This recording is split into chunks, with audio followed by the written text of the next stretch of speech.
Olá, estamos chegando para mais um podcast Café nas Eleições, a 7ª edição do nosso podcast aqui do nosso NSC Total, que é um sucesso, tem repercutido bastante com os protagonistas das eleições de 2026 em Santa Catarina. Temos entrevistado aqui pré-candidatos ao Senado, ao governo e também os presidentes de partidos que estão envolvidos diretamente nessas negociações de olho no cenário de 2026.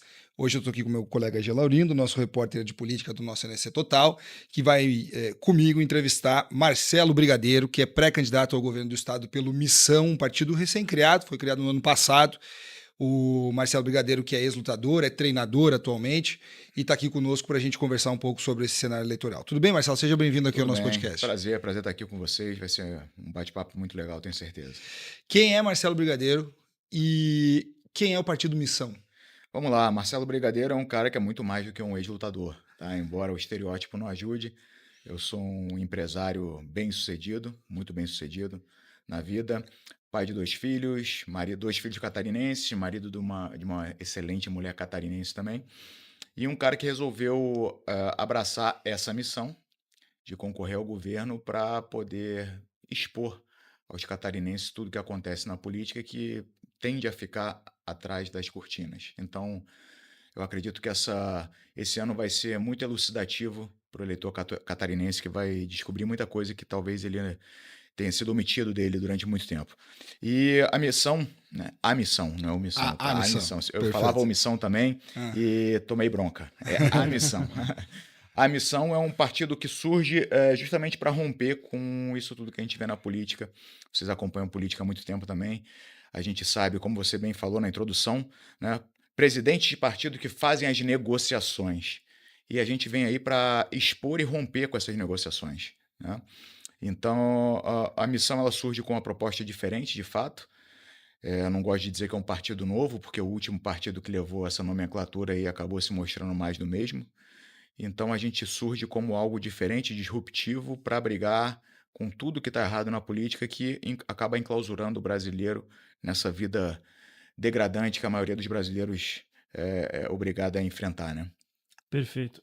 A missão surge do Movimento Brasil Livre, né, o Isso. MBL, que por sua vez teve origem após os protestos de 2013, ganhou bastante relevância nas manifestações em favor do impeachment da Dilma Rousseff em 2014.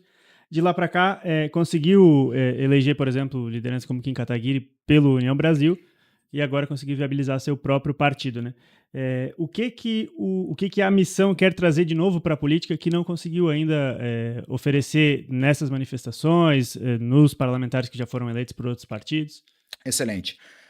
O grande problema que você citou, nos parlamentares que o MBL tinha, eles estavam alocados em outros partidos. E vocês sabem muito bem, né, e o eleitor catarinense vai saber cada vez mais, é todo um jogo de carta marcada. Sabe muito bem. Não adianta você querer fazer diferente, e aí o cacique partidário fala, não, você não vai fazer isso, você vai estar junto com ele. Então você fica amarrado, você não consegue agir de fato. Então a missão ela surge como a carta de alforria de quem quer fazer diferente de fato. Porque agora sim a gente tem a possibilidade de não ter ninguém mandando, ninguém fazendo negociatas, escusas para travar as nossas ações. A gente pode fazer exatamente o que a gente quer, que é trazer a diferença para a política, mostrar que a política pode ser feita de uma forma honesta, de uma forma que não seja degradante como é, né? A gente vê, inclusive, os meus futuros concorrentes, não tem nada mais degradante do que o perfil dos 3. E a gente até pode falar sobre isso. Mas eu acho que a missão ela chega justamente para propiciar que a gente tenha a capacidade de fazer dentro da política o que a gente já vinha militando fora da política, mas que na hora que chegava nos partidos, a gente era podado. Deixa eu te perguntar sobre a eleição de 2018. O senhor chegou a ser cotado para aquela eleição quando Moisés foi eleito? Falava-se no seu nome, o senhor circulou bastante. À época, o Moisés, volta e meia, fala no seu nome também quando conta algumas histórias sobre Bolsonaro e tudo mais. O que te afastou daquele processo? O que o senhor naquela época saiu um pouco de cena naquele processo eleitoral? Eu me desiludi muito. Naquela época eu tinha uma visão apaixonada da política, como uma boa parte do eleitorado hoje tem, de achar que existe de fato político de esquerda e de direita, quando na verdade isso é uma farsa, é uma mentira. E volto a trazer aqui o exemplo dos meus concorrentes, né? A gente vê o Merizio, aquela época, ele era Bolsonaro, agora ele é Lula. E antes ele havia sido Dilma. O Jorginho Melo hoje é Bolsonaro, estava com a Dilma há pouco tempo atrás. Ou seja, direita e esquerda é um jogo de cena que eles usam para enganar o eleitor, para manter o eleitor brigando entre si, e atrás das cortinas eles estão todos juntos. E eu me desiludia justamente a perceber isso. Eu tinha a visão apaixonada, que uma boa parte do eleitorado tem hoje, de que de fato iam lutar pela direita, iam lutar pelo conservadorismo, iam lutar pelos princípios e valores. E aí me chega uma determinação da Nacional, do PSL, e eu estava na executiva estadual, botando a faca no meu pescoço, dizendo que a gente ia ter que coligar com o Gelson Merizio, ia ter que apoiar o Gelson Merizio. Eu, por saber quem era Gelson Merizio, eu ali já me desapaixonei e percebi que era tudo um jogo que visava apenas manter esse pessoal no poder e alcançar e manter o poder para sempre, né? O tempo me inocentou e mostrou. Hoje, Gelson Merizio é o candidato do Lula em Santa Catarina. Então, era esse tipo de composição que queriam que a gente fizesse lá atrás. E aí eu fui combativo, eu impedi isso dentro do partido. E dentro do partido, quem mais me apoiou foi o Carlos Moisés. E aquela época, o meu nome era o mais cotado para deputado federal. Eu retirei minha candidatura a deputado federal para viabilizar, então, um apoio ao Moisés como governador e ao Lucas Esmeraldino ao Senado. Quase entramos no Senado, mas conseguimos eleger o Moisés, que, na minha visão, foi o melhor governador que Santa Catarina já teve. Perfeito. Alguns analistas apontam que situações como o escândalo do Banco Master, que a gente está acompanhando agora, que envolve lideranças da direita à esquerda, poderia criar condições para um outsider, alguém de fora da política, do sistema. A gente já teve Jair Bolsonaro eleito um pouco com essa retórica. Em 2024 teve o fenômeno do Pablo Marçal em São Paulo, e muitos apontam o Renan Santos, que é o pré-candidato a presidente pela missão, como um possível candidato aí a essa raia nesse ano. Você acredita numa conjuntura assim também em Santa Catarina, que o eleitor catarinense possa buscar um outsider e que isso poderia favorecê-lo na disputa? Eu acho que deveria. Eu acho que deveria, porque se você for perguntar, todo brasileiro reclama da política, certo? E aí, na hora de votar, eles votam em quem?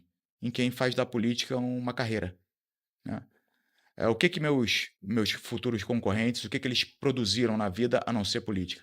Você pega os três principais, Jorginho Melo, João Rodrigues e Gelson Merizio. Vocês sabem me apontar alguma coisa que eles fizeram na iniciativa privada? Alguma empresa que eles montaram?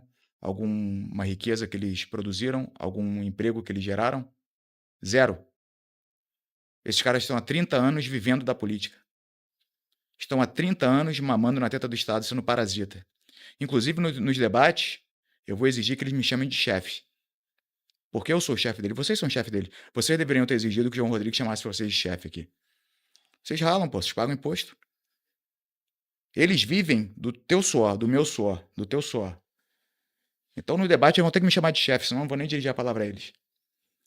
E a gente vê uma grande inversão hoje, que é o quê? Esses caras chegam em qualquer lugar, o catarinense, o catarinense, meu irmão, é um povo trabalhador, é um povo empreendedor, é um povo que batalha, que corre atrás do seu. Só que eles não perceberam ainda que são eles que mandam. Então chega esse bando de patife que vive encostado na política, em qualquer lugar o pessoal baixa a cabeça. Ô, senhor governador, ô, senhor prefeito. É errado. Isso está errado, cara. É a gente que banca isso aí tudo. Os caras estão há 30 anos tendo privilégio, vivendo uma vida de maravilha, às custas do nosso suor, pô. Então, eu acho que o eleitor catarinense, se ele está insatisfeito, porque quando ele vai num posto de saúde, ele tem que ficar horas esperando atendimento, porque às vezes perde um parente sem atendimento no hospital público, porque o filho vai para uma escola pública sem qualidade e acaba sendo cooptado pelo tráfico, porque está vendo a quantidade de feminicídio e estupro aumentando pra caramba, favelização absurda e acelerada de Santa Catarina. Santa Catarina tendo problemas de Rio de Janeiro, que não tinha tempos atrás. Se o eleitor está insatisfeito em pegar uma hora igual eu peguei agora para vir da BR-101 até a entrada da ilha, um trechinho que, de repente, se eu fosse correndo, eu era mais rápido. Todo dia o trabalhador tem que passar por isso. Se está insatisfeito, não faz sentido você votar em quem está há 30 anos fazendo parte desse sistema. Mas aí quem vai decidir é o eleitor. Deixa eu te perguntar um pouquinho sobre... Tu citou um pouco o Partido Novo, falou um pouco sobre isso. O Partido Novo nasceu à época com uma série de regramentos, né, uma série de determinações internas e tudo mais. O Missão também tem seus próprios regramentos, a missão, no caso de coligação, no caso de não poder, de ter seleção para quem vai disputar? Existe uma coisa semelhante nesse processo ou a missão é uma outra coisa? São duas coisas distintas. Em relação à seleção, é uma seleção criteriosíssima que a gente está fazendo. Todo mundo que quer ser pré-candidato pela missão entra numa triagem, é uma planilha, depois eu até posso mostrar para os senhores, é uma planilha com diversas colunas e ela passa por 4 níveis de triagem. A gente investiga tudo da vida da pessoa, desde CPF até participação em redes sociais para ver se está alinhada ou não está alinhada com o nosso discurso. Em relação à coligação, a gente, em Santa Catarina, eu não vou coligar com ninguém, porque eu sou oposição a tudo isso que está aí. Eu não tenho como estar junto com o Jorginho, não tenho como estar junto com o Merizio, não tenho como estar junto com o João Rodrigo, não tenho como estar junto com ninguém. Todos eles são jogadores, são bonequinhos de um mesmo tabuleiro, de um jogo que lesa o povo e um jogo que eu tenho total desprezo. Eu não vou estar junto com eles, eu vou fazer o contrário, eu vou virar a mesa, vou jogar os bonecos no chão, vou quebrar o tabuleiro. Não tem coligação com ninguém. Mas isso é uma premissa da missão ou é o contexto de Santa Catarina? Em outros estados a gente pode ver a missão Não, a premissa coligando? da missão, a missão ela é contrária a tudo. Você percebe que as nossas lideranças, o Renan, pré-candidato à presidência da República, é o único cara que bate no petismo, bate no bolsonarismo, bate no centrão, bate no STF. Foi o primeiro cara a se posicionar. A missão foi a primeira a convocar manifestações contra esse absurdo do Banco Master, enquanto outros pré-candidatos à presidência estão caladinho, não falam nada. Por quê? Porque tem um rabo preso com o STF. Então, a missão é um partido feito por pessoas de coragem. Mas, Brigadeiro, deixa eu te perguntar uma coisa. O senhor elogiou Moisés, né, como governador. Uma das críticas que se faz quando se analisa o governo Moisés é que ele não fez política. Não conversou com os partidos, não recebia algumas pessoas, ou deixou de receber, ou coisas do gênero. E aí, quando tu traz esse discurso um pouco mais fora da política, do direita e da esquerda, me parece se assemelhar um pouco àquele discurso que Moisés na época tinha, a ação do Moisés. E que aparentemente, e aí podemos discordar aqui, estamos aqui para isso inclusive, Lógico. Não deu certo, o Moisés não se reelegeu. Como fazer essa combinação de um cargo que é extremamente político com esse teu discurso? Perfeito, concordo com você. Na minha visão, vamos aqui separar. Em entrega, em gestão, o governo Moisés foi o melhor que teve. Em política, o pior que teve. Não se reelegeu com a máquina na mão. Beleza. Já digo aqui de primeiro, se eu chegar lá, eu não quero ser reeleito. Eu não quero ser reeleito. Eu, inclusive, pretendo assinar um compromisso que eu vou fazer os outros assinarem também, se forem homens para isso, de nenhum de nós concorrermos à reeleição, caso qualquer um seja eleito. E como é que eu pretendo? Eu pretendo seguindo a risca. O Moisés tentou ser morno. O que é ser morno?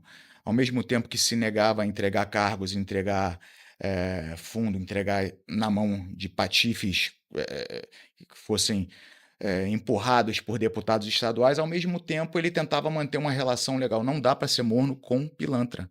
Não existe diplomacia com vagabundo.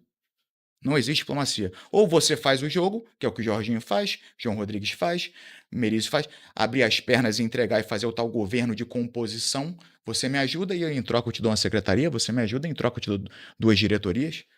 Ou você diz, aqui não tem. Se você botar faca no meu pescoço, a gente vai se afogar junto. Meu irmão, eu não quero ter carreira política. A minha vida é maravilhosa, eu já venci na vida. Estou satisfeitíssimo com o que eu tenho. Eu estou entrando para fazer história. São 4 anos de choque de ordem. Depois de 4 anos, eu quero sair com meu nome na história de Santa Catarina e eu quero sair sendo odiado por cada político que existe aqui. Eu quero que os caras da Leste olhem para mim e falem, não quero esse cara nunca mais aqui.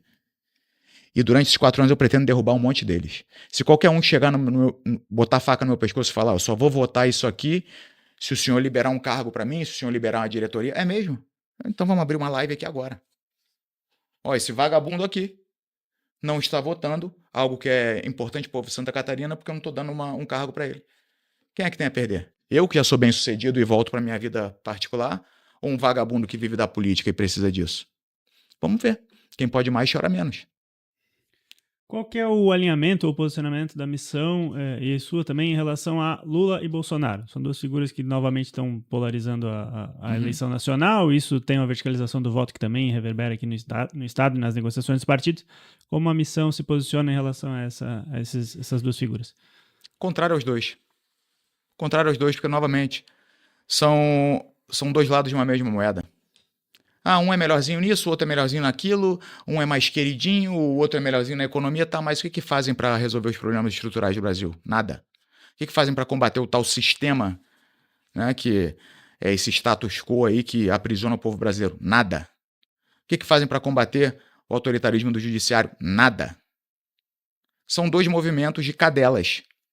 E, como eu falei, a missão é um movimento de pessoas com coragem, que não vai se dobrar. Então não tem como eu estar junto com um nem com o outro.